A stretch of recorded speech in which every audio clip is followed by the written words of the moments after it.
Beaucoup d'entre vous portent en eux une peur silencieuse.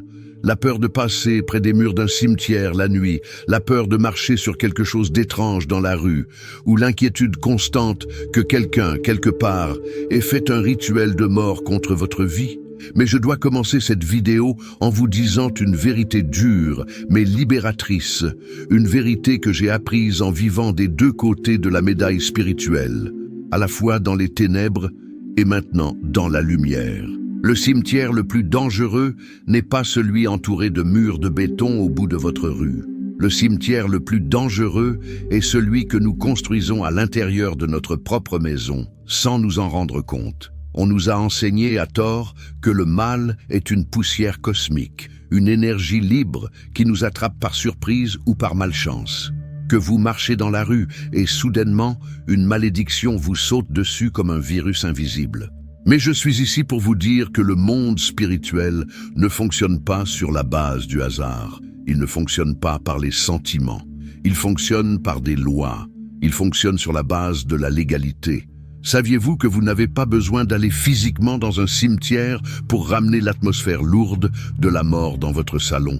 La Bible dit dans Osée 4.6 que « Mon peuple périt faute de connaissance ». Elle ne parle pas d'un manque d'école ou de diplôme.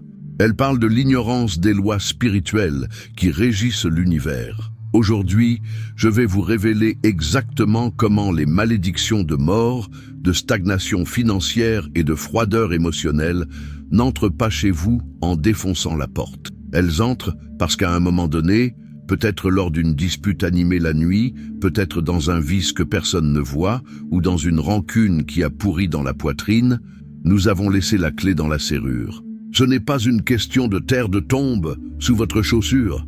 C'est une question de cœurs qui sont devenus une terre fertile pour ce qui ne vaut rien. Restez avec moi jusqu'à la fin, car ce que je vais vous enseigner aujourd'hui va enlever la peur superstitieuse de votre cœur et remettre les clés de l'autorité de votre maison dans votre main. Nous allons comprendre l'ingénierie de cette attaque et le plus important, comment fermer ces portes maintenant. Dans cette rencontre, nous allons démonter le mythe. Je vais vous expliquer ce qu'est réellement une malédiction de cimetière, sans le folklore bon marché que vous voyez dans les films. Nous allons analyser comment l'ennemi utilise la nuit et vos comportements secrets pour créer un contrat d'entrée. Et à la fin, nous ferons une prière puissante pour briser toute légalité et nettoyer l'atmosphère spirituelle de votre résidence. C'est un enseignement pour vous rendre imbattable. Avant de plonger dans cette connaissance profonde, je veux vous demander de laisser votre « j'aime » sur cette vidéo. Ce n'est pas de la vanité, c'est une façon de dire à l'algorithme que ce contenu est vital et qu'il doit parvenir à d'autres personnes qui souffrent sans savoir pourquoi. Et aussi, allez dans les commentaires maintenant et écrivez d'où vous nous suivez. De quelle ville, de quel pays? France, Canada, Afrique, Belgique? C'est toujours une joie immense de savoir où notre voix arrive et de vous avoir ici avec nous dans ce voyage de libération. Si vous êtes prêts à découvrir la vérité, écrivez votre ville et commençons. Partie 1. La légalité invisible et la fin de la superstition.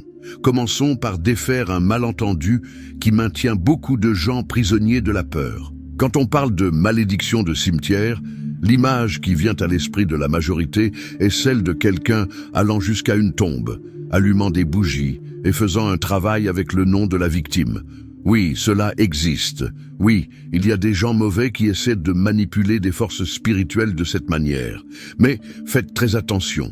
Le rituel fait là-bas, à l'extérieur, n'a aucun pouvoir sur vous, à moins qu'il n'y ait une correspondance ici, à l'intérieur. Le problème n'est pas le lieu physique cimetière. Le problème est la légalité spirituelle que la personne porte lorsqu'elle traverse certains environnements, qu'ils soient physiques ou émotionnels. Le monde spirituel est extrêmement bureaucratique. Le diable est un légaliste. Il ne touche pas qui il veut, il touche qui est touchable.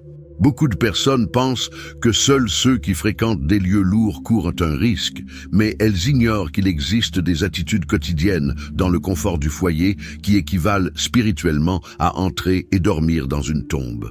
Quand vous comprenez que l'attaque ne dépend pas de la force du sorcier, mais de la vulnérabilité de la cible, vous cessez d'avoir peur de l'autre et vous commencez à veiller sur vous-même. C'est cela, l'autorité. C'est cela, la maturité spirituelle. Le principe biblique est clair.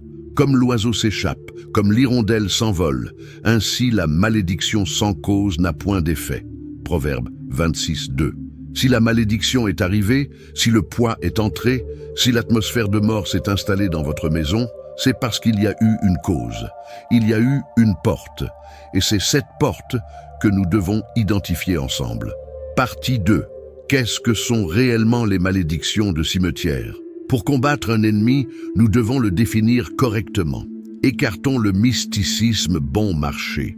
Les malédictions de cimetière ne sont pas des fantômes perdus qui errent. Spirituellement parlant, ce que nous appelons une attaque de cimetière, ce sont des accords spirituels activés par une atmosphère de mort et de finalisation.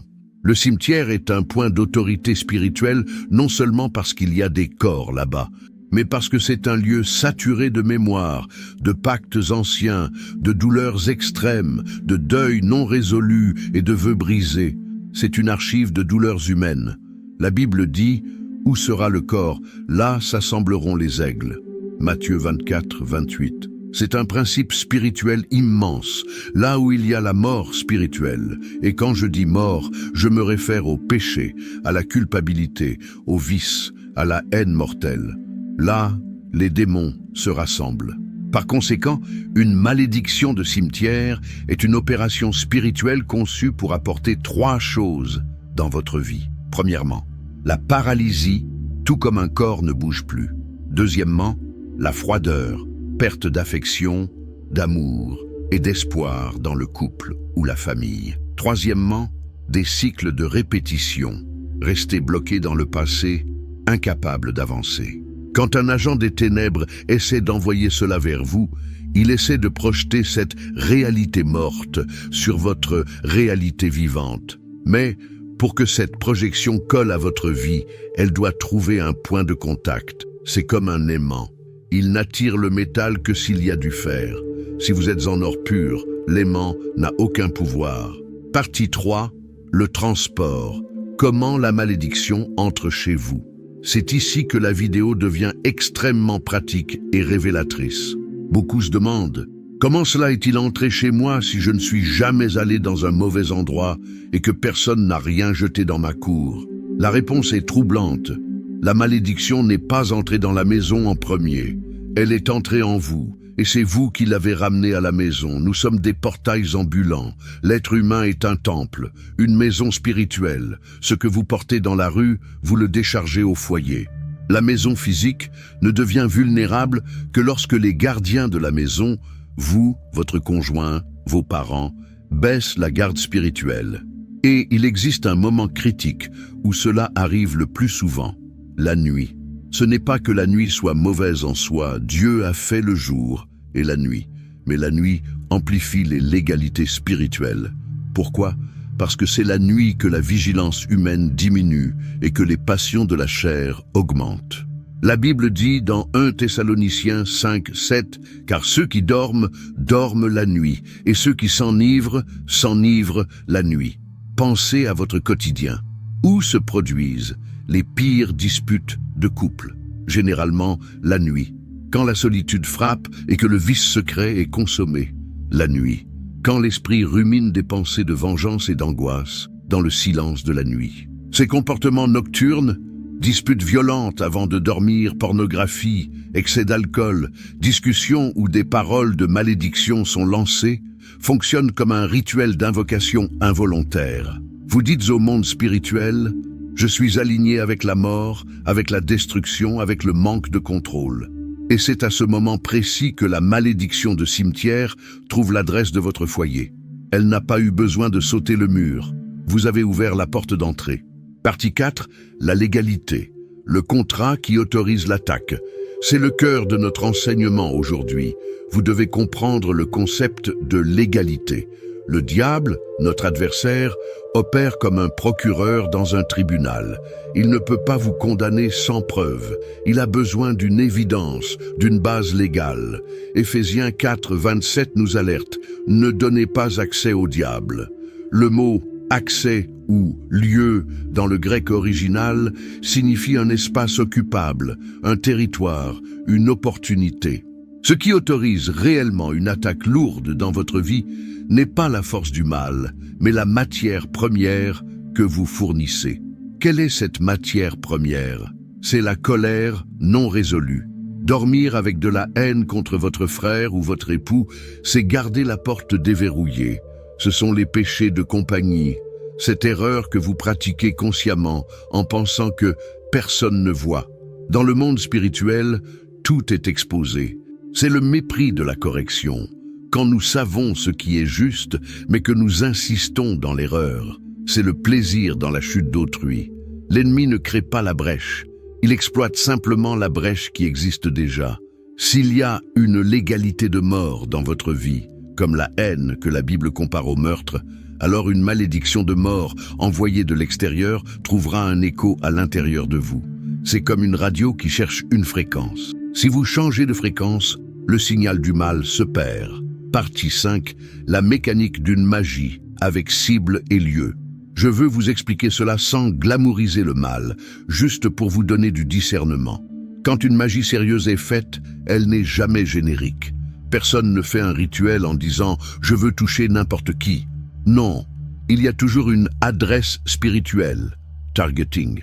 Cette adresse est composée d'un nom, d'un lien émotionnel ou biologique et d'une porte d'entrée, maison, chambre, relation, corps. Ce que les sorciers cherchent, ce n'est pas seulement de jeter une mauvaise énergie. Ils cherchent à amplifier ce qui est déjà pourri ou fragile. Écoutez bien ceci, la magie crée rarement la misère à partir de zéro. Elle prend généralement une petite crise que vous avez déjà et y ajoute un levain maléfique pour que cela grandisse de manière disproportionnée. Si vous avez une tendance à la jalousie, l'attaque spirituelle fera de cette jalousie une possession de contrôle. Si vous avez une tendance au découragement, l'attaque transformera cela en dépression profonde. Il cherche votre faiblesse. C'est pourquoi Jésus a dit « Le prince du monde vient, il n'a rien en moi » Jean 14, 30. Le diable a fouillé Jésus et n'a rien trouvé, ni haine, ni péché, ni peur. C'est pourquoi il n'a pas pu toucher Jésus jusqu'à ce que le Christ lui-même se livre. La question est, quand l'ennemi vous fouille, que trouve-t-il? Trouve-t-il des matériaux de cimetière, mort, péché, haine, ou trouve-t-il la vie? Partie 6. Histoire appliquée. Comment cela arrive dans la pratique? Laissez-moi vous raconter une situation, sans citer de nom, pour que vous puissiez visualiser. Imaginez un homme ordinaire, travailleur, mais cet homme a commencé à vivre à la limite émotionnelle, de la colère accumulée, des disputes constantes. Nuit après nuit, il prenait des décisions erronées en secret. Alors, il a commencé à sentir un changement d'ambiance, une sensation étrange dans la maison, des disputes sans motif apparent, explosives, une oppression nocturne, comme si quelqu'un l'observait, la perte totale de sa paix. Il pensait que quelqu'un lui avait fait quelque chose, et peut-être que oui. Mais le problème n'a jamais été ce qui venait de l'extérieur. Le problème était ce qui était déjà ouvert à l'intérieur. L'atmosphère de sa maison était devenue compatible avec l'attaque. Les ténèbres extérieures ont simplement trouvé des ténèbres intérieures avec lesquelles s'allier. Cela génère une réflexion profonde, n'est-ce pas? Cela nous enlève le rôle de victime et nous donne la responsabilité. Partie 7. Les conséquences si on ignore les signes. Si nous ne corrigeons pas cela, si nous ne disons pas « ça suffit », cela génère des conséquences graves. Vous enseignez aux autres par votre vie que une légalité ignorée grandit. Les attaques deviennent cycliques, toujours à la même période de l'année. Les problèmes se transfèrent aux enfants. La maison devient spirituellement lourde, un lieu où l'on ne se repose pas. Le verset de base est clair. Le voleur ne vient que pour dérober, égorger et détruire. Jean 10, 10. Mais je veux que ce soit clair pour vous. Il n'entre que là où il trouve une permission. Partie 8. La restauration. Comment fermer les portes sans rituel? Maintenant, allons vers la solution. Comment fermer ces portes? Ce n'est pas par des rituels complexes, c'est par des principes. Premier principe, la repentance consciente. C'est dire « Seigneur, j'ai eu tort, j'ai laissé la colère entrer, j'ai laissé le vice entrer ». Le repentir brise le droit légal de l'ennemi. Deuxième principe, l'alignement du comportement. Vous devez changer l'atmosphère. Si vous vous disputiez la nuit, commencez à prier la nuit. Changez la fréquence. Troisième principe, la vigilance émotionnelle. Ne laissez pas vos émotions vous contrôler. La Bible dit, si l'Éternel ne garde la maison, ceux qui la gardent veillent en vain. Psaume 127, 1. Quatrième principe, un environnement spirituel propre. Surveillez les paroles dites à l'intérieur de la maison. Les murs ont des oreilles spirituelles. Bénissez votre maison. La libération n'est pas un cri, c'est un réalignement avec la volonté de Dieu. Partie 9, conclusion et positionnement. Le monde spirituel respecte ceux qui comprennent les règles. Il ignore ceux qui vivent dans l'impulsion. Aujourd'hui, je veux que vous sortiez de cette vidéo conscient, fortifié, responsable et confiant. L'ennemi peut rôder, mais il ne peut pas entrer si la sentinelle divine est à la porte et si vous, en tant que propriétaire, ne lui donnez pas la clé. Tous nos échanges se terminent par une belle prière pour restaurer la force motrice de votre vie et vous remettre la victoire du jour. Je veux vous inviter à une prière maintenant, de manière accueillante, pour sceller cet enseignement avant que vous ne partiez, avec affection et foi. Sentez-vous bien accueilli comme un ami qui parle avec vous. Je veux faire une prière complète que vous pouvez répéter ou simplement suivre avec votre cœur. Seigneur Dieu, Créateur de tout ce qui existe, je m'approche de toi en cet instant, avec humilité et vérité. En relation avec tout ce que nous avons appris aujourd'hui, je reconnais mes erreurs. Je reconnais que, parfois, par manque de vigilance, j'ai laissé ma maison devenir vulnérable. J'ai permis à des sentiments de mort, de colère et de tristesse de s'installer. Mais maintenant, Père, je me lève avec autorité. Je déclare que toute légalité donnée aux ténèbres est annulée par la puissance du sang de Jésus. Je ferme les portes de ma maison à toute malédiction, à toute jalousie, à tout esprit de cimetière. Je déclare que ma maison est un lieu de vie, de lumière et de paix. Que tout ce qui a été envoyé contre moi retourne à sa source sans effet, car je suis caché en toi. Restaure ma famille, restaure mon sommeil, restaure ma joie. Je te remercie pour la victoire qui est déjà mienne. Au nom de Jésus, Amen. C'était puissant. Maintenant, je veux vous entendre, vous, votre voix. Je vous invite à déclarer une phrase de victoire dans les commentaires pour vous imposer dans le monde spirituel. L'intention de cette phrase est de marquer votre territoire. Écrivez ci-dessous, « Ma maison est un territoire de lumière ». Utilisez les commentaires pour discuter avec notre communauté ou raconter vos expériences. Ou semer une parole de témoignage pour relever un frère qui a besoin d'entendre. Soyez la lumière dans les commentaires. Après cela, je vous invite à vous abonner pour recevoir ce contenu quotidien comme celui-ci, pour ne jamais manquer une stratégie de victoire. Partagez cette vidéo pour que ce message aille plus loin, peut-être pour sauver une famille qui en a besoin. Ne partez pas avec le doute, partez avec la certitude. Le monde spirituel a changé en votre faveur parce que vous avez changé votre position. Soyez gentil avec vous-même, soyez ferme contre le mal. Je vous vois lors de notre prochaine rencontre. Restez ferme dans la foi. À bientôt.